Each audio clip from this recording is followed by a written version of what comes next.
are going to feed your spirit, feed your heart, and help you to become better. So today we are talking about showing up.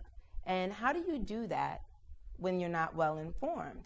Well, for me as a business owner, knowing the law is really important. So we have an expert joining us today, Mr. Warren Winston from Houston, and he is going to talk to us from a law perspective, from a legal perspective.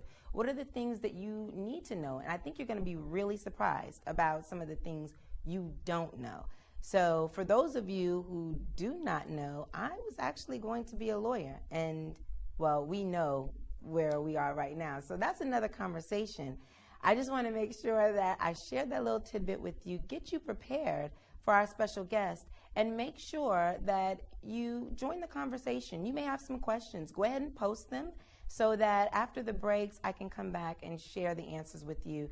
And maybe even after the show, share the answers with you. You may even want to connect with our guest. So we will be right back with Mr. Warren Winston, and we will be talking legal stuff.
Welcome back, guys. We are joined here with Mr. Warren Winston, lawyer, advocate, educator, and also very educated as well. So he is joining us today to share a little bit of his expertise with each and every one of you. I think you're going to be really surprised, because I was, with some of the things that he shared. So welcome, Warren. Thank you for joining us. Thank you for having me. You're welcome. You're welcome. So for many of you don't know, I met Warren at the Thurgood Marshall movie premiere. How fitting, right? Because Thurgood Marshall, of course, an advocate with the NAACP as a lawyer. And so I think that this is just like timely. It happened right when it was supposed to happen. Yes, it did. So Warren, tell everybody a little bit about yourself.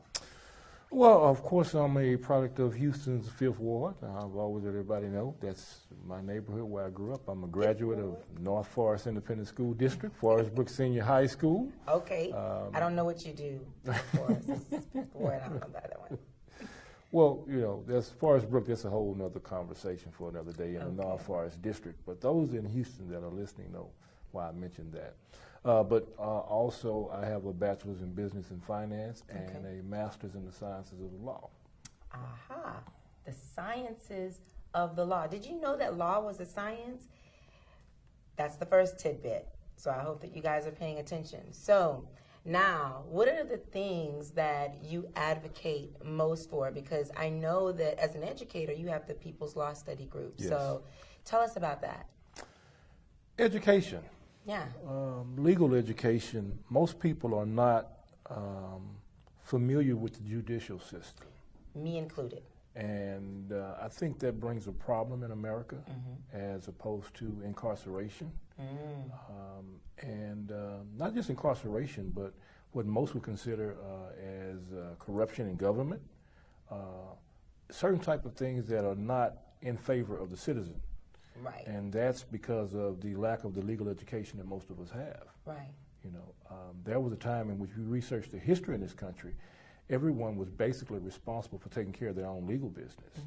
And so attorneys at one time were only there to represent underage minors and people who were mentally insane. So those two groups were protected and or had representation. Yes. And then the rest of the people did what? Represented themselves? Represented themselves, right. Oh. You should be responsible for taking care of your own legal business. I would be taking care of my own legal business. Can you imagine representing yourself in the court of law? Like, that would be extremely intimidating, even for me. Well, that's because most people are not familiar with the system. I mean, there's a saying I just expressed to you before we started the show that I've never bought into he who has himself for an attorney has a fool for a client. I've never bought into that because who knows your business better than you? Right. The problem is that you're not familiar with the system.